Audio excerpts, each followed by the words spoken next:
Coming up as the new year approaches, we take a look at how this new COVID-19 surge could affect our region. Dedicated to Eastern and Southern Kentucky, this is WYMT Mountain News at 11. Good evening, I'm Steve Hensley. The Centers for Disease Control and Prevention updated guidelines for people who need to either isolate or quarantine due to COVID-19. At the same time, demand for testing is surging across eastern Kentucky. WYMT's Zach Hawk has more on what to do if you test positive or have been in contact with someone who has. Dr. John Jones is the medical director with Primary Care Centers of Eastern Kentucky. They have been getting ready for testing demand for a while. Yeah, I think we have all the supplies on hand. We've kind of gotten used to this after the holiday spike, so we try to make sure that we have ample supply. But just as testing demand increases, the CDC is changing how you need to react to positive tests and close exposures. They've tried to really shorten the quarantine and isolation period as much as safely possible by looking at the vast majority of cases and what we're learning from that. If you test positive, isolation now means avoiding everyone for 5 days, and then, if asymptomatic, masking up in public for 5 more days regardless of vaccination status.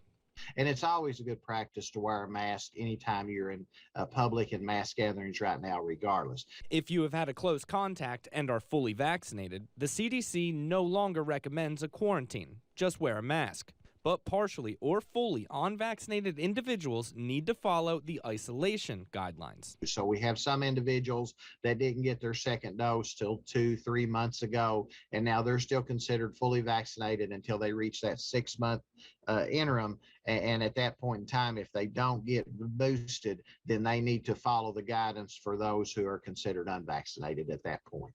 While it may be a bit complicated, the goal of testing, isolating, and quarantining remains the same. If you have symptoms, you really need to come in and be tested just to try to prevent the spread. Even if your symptoms are mild, even if you're vaccinated, it's good to know if you are positive and you have COVID-19. Local health officials believe the post-holiday demand for testing will peak early in the new year. In Hazard, Zach Hawk, WYMT Mountain News. Comprehensive information describing the changing guidelines and what the various terms mean is all available online through the CDC website. Governor Andy Beshear says the Commonwealth reached the highest number of COVID cases and positivity rate since September today. The state reported 4,297 new cases today, bringing our case total now to 850,632. We had 23 new deaths reported as well, putting the Commonwealth's death toll now at 12,097. The positivity rate is now more than 12.5% at 12.61%. You can always find the latest COVID information on our website at WYMT.com. Across the U.S., Americans are lining up for COVID-19 tests, and they are waiting sometimes for hours. Massachusetts is one of at least 7 states now reporting record high daily infections, more cases than at any time since the start of the pandemic. New York City has seen its COVID case average climb to more than 20,000 a day. Now the nation's largest school system is ramping up testing to avoid quarantining entire classrooms when there is an outbreak. We all need to work together to keep kids in school and learning, and we can do that by vaccinating, boosting, and masking up. At midnight on December 31st, the Biden administration is lifting a ban on visitors from 8 countries in southern Africa.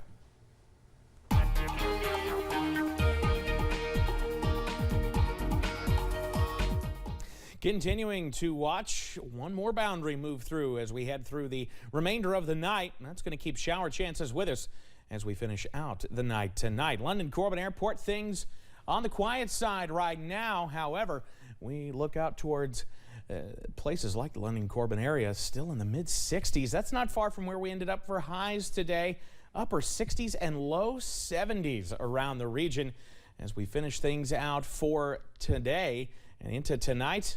We're still there. Jackson at 68, Hazard at 68, Prestonsburg at 69. It's 11 o'clock. It's 3 days after Christmas, and it is toasty out there, at least by December standards.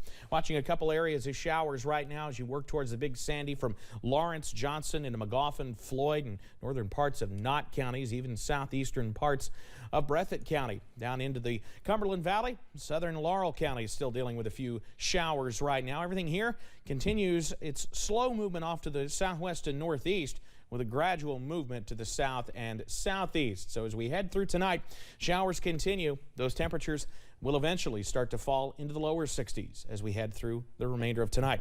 I'll have the latest on when more showers could return coming up in just a few minutes. Steve? Evan, thank you. Deputies are searching for a man accused of holding up a Dollar General store with a weapon. It happened Monday night just after 8 o'clock at the Dollar General off US 23 in the Whittensville community. The incident was caught on camera. Deputies say the man was well prepared and left with nearly $800 in cash. Police say he left in a dark-colored SUV. We are learning more about a murder investigation in Lincoln County. It happened last night at the Mountain Stop on Highway 501. The coroner says Gregory Galloway entered the store after being shot and asked the clerk for help. The clerk called 911, but investigators say by the time crews arrived, Galloway had died at the scene. State police arrested Robin Dunn in connection with the case. His arrest citation says he fired at Galloway and one other person during a fight. Dunn is being held in the Pulaski County Detention Center. A Boyd County congregation is salvaging what they can after a bad fire Sunday night. Fire officials say it started after a driver crashed into God's Direction Church. Police believe the driver was under the influence. Fire crews say a portion of the church is a total loss, but the pastor says they were able to salvage a few pictures and a plaque of the 10 Commandments. It actually just feels like you're kind of like in a little dreamlike, you know. It's kind of like you just can't believe it. My first thing was just speechless. My wife, she started crying about it, and just, you know, it's just a lot of questions. You know, you kind of wonder about things, but I believe there's a bigger thing to it, you know, than this. The Boyd County Sheriff's Office says the driver has been arrested. The pastor says they will rebuild what was damaged.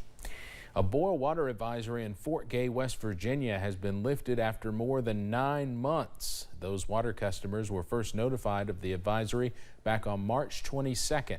A representative for the town says the advisory was put in place as a precaution just in case a lift station in need of repair malfunctioned. Water was still treated just the same, and now that repair is complete. Some tax preparers call 2021 the year of the child. It all stems from those child tax credits some of you received monthly starting back in July. Those payments are not counted as income in 2021, but you must reconcile those payments when you file your 2021 tax return. But before you file your taxes in 2021, Dana Overall, a 30-year certified public accountant, has some advice. If you had children in daycare, most likely you are going to see a favorable result when you file your taxes for 2021. Overall also says if you have a child born as late as December 31st of this year, you still get that entire $3,600 child tax credit. An emerald ring lost at a gas pump had one family concerned about losing not just a piece of jewelry, but a piece of their grandmother's journey. The ring, which dropped from Ashley Todd's car at a Food City Gas and Go, belonged to her grandmother, Ginger Richardson, who is now gravely ill. The family says the threat of losing it was almost too much until Pikeville police officer Billy Ratliff dived into surveillance footage to find the person who picked it up. During a time when everything is so dark in our family, because we've had a lot of loss, and losing the glue that holds us together, my grandmother, has been very difficult. So finding this ring, it just kind of felt like a little bit of hope had been restored. Todd says Sergeant Ratliff went beyond the call of duty to give them back something they hold so dear, and the moment she held the ring again was like a true Christmas miracle.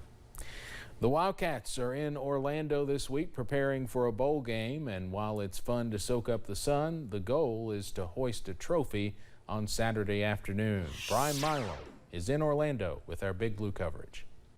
Hello from beautiful Orlando, Florida. This weather right now is perfect. It's going to be perfect throughout the rest of the week, and in some ways it is a working vacation. That, however, is what Mark Stoops does not want his team to think about. He wants them to take care of business against Iowa in the Verbo Citrus Bowl. We have seen it in the past. A lot of teams get blown out when they get to bowl games because they're mentally not in the game. For some players like Wan'Dale Robinson, this is their first time in postseason play, and they want to go out a winner. I mean, it's definitely special. I know for me, this is my first one, so I've never gotten to experience this and play in January or do anything like that. So I'm really excited for that, and so I'm just going to take it all in, and hopefully the rest of my teammates do the same. The attitude is a big thing. Morale's a big deal. I mean, General Patton was on to something, you know, back in the day. So I think morale is big. I think the players have to, you know, want to be here. They have to be vested and buy into what you're doing. I think there's a lot of it in bowl games. The teams that really want to be there and that are focused, you know, that's a big part of it. That's a start anyway. Mark Stoops has the Wildcats in a bowl game for a 6th straight season, and with a victory over his alma mater, Iowa, on Saturday afternoon, it will mark the 4th consecutive win the Cats have had in postseason play. In Orlando, Florida, I'm Brian Milam, WYMT Mountain Sports. That game will kick off at 1 p.m. Saturday on ABC. Coming up on Mountain News at 11, we lost 2 national leaders in politics and sports today. We'll remember NFL football icon John Madden and former Senate Majority Leader Harry Reid. And it's a spring-like forecast as we head into the second full week of winter. I'll have the latest on when a chill may return, though, on the way. WYMT News app offers